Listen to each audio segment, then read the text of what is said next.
We're here with Michael Hyatt, Canadian business entrepreneur. You have played the candidate splits. You just had a game against Mamedyarov, so you obviously know a little something about chess. Are you an avid player?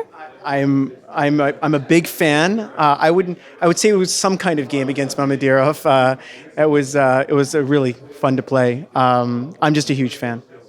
When did you learn how to play chess? My dad taught me how to play chess when I was around 5, and through my life it just kind of weaved back and forth and kept on coming in. And I was just so excited to hear that the candidates was in Toronto. I think one of the first cities, North American cities, to hold the candidates. So it's incredible. So what an opportunity. Yeah, chess never leaves you, right? Like you were 5 years old. It's gonna come back eventually one day. And of course, the candidates being here in Canada, this is the biggest event of the year. But now that you're kind of stepping back into chess, do you think that you'll be hosting more events in Canada of this prestige? I hope so. We're talking about doing some. I know the 100th birthday is coming up. We're going to be doing that in Quebec, and I hope so.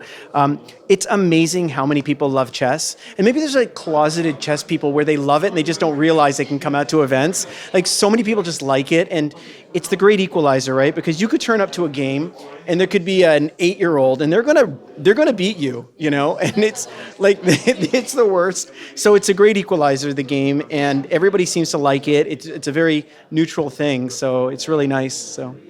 And let's talk about business and chess and the overlapping there. Do you think there is some way that chess can help the way you think in business and success?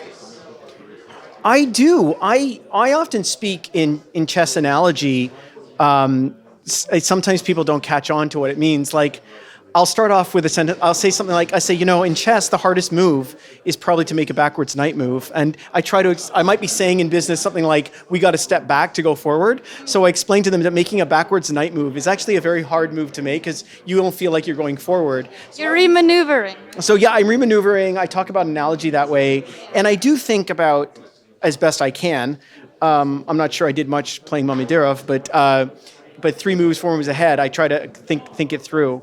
But the nicest thing about chess is that when I'm very busy, I do a lot of business, but when I play chess, I'm just into that board in that moment. It's just the one thing, and it kind of aligns you to do one thing well at the time.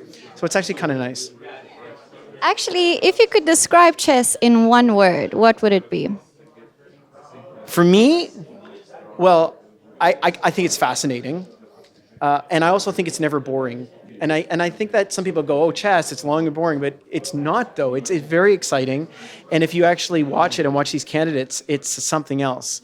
And truthfully, chess at this level, without the amazing commentary we have here, it wouldn't be that good because we can't fully understand why Hikaru or Fabi makes certain moves. I mean, they're so beyond, but having Anand, speak about it is really a translation for us to explain it, or David Howell, or whoever it is, right? So it's very nice. What would you say to someone to convince them to start playing chess? So it's interesting. I have 3 daughters, and they're all very young, and my eldest is just turning 5, and she's just started her first chess lesson. And there's a lot of studies that show that if they learn an instrument early or they learn language early, it helps their brain development. And I think the same thing as chess. So my children speak multiple languages. They will get into instruments, but I want them to learn chess as another way to develop their mind early and think things through and get into the moment. I think it's when I meet an 8-year-old who plays chess really well, they're very bright. I mean, they're probably good at a lot of things. So I think it does help. And last question, who are you rooting for in the candidates section and the women's section? Do you have favorites?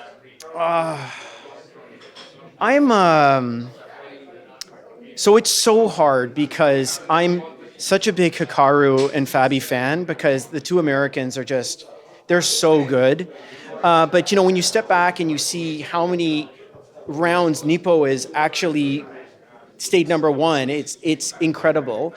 If it's when I think of how proud Praganan's mom must be for her 2 kids to be playing, it must be incredible. I see her watching like a. She's here every day. I think the women's is very exciting. I think there's some To me, the women's chess in this candidate seems to be like a lot more combative and a lot more like result driven. Humpy's doing really well. Some really tough games, and Prague's sister has played some tough games. There's some great things there, but I went into this really liking Hikaru and Fabi. I think for chess, it'd be amazing to have an American world champion. And my fantasy is to have one of them go to the White House and it become bigger, and the president acknowledges their win, and because it would be big for chess, right? Like sometimes I think what's big for chess, because being the world champion, I think, needs to also be about being a great ombudsman for chess, being out there, being a great spokesperson. And to be honest, I'd love chess to become really, really big in America. What's interesting, Anand, I mean, he's super famous in India, right? And he did. He's really famous there, and I would love to see an icon in America.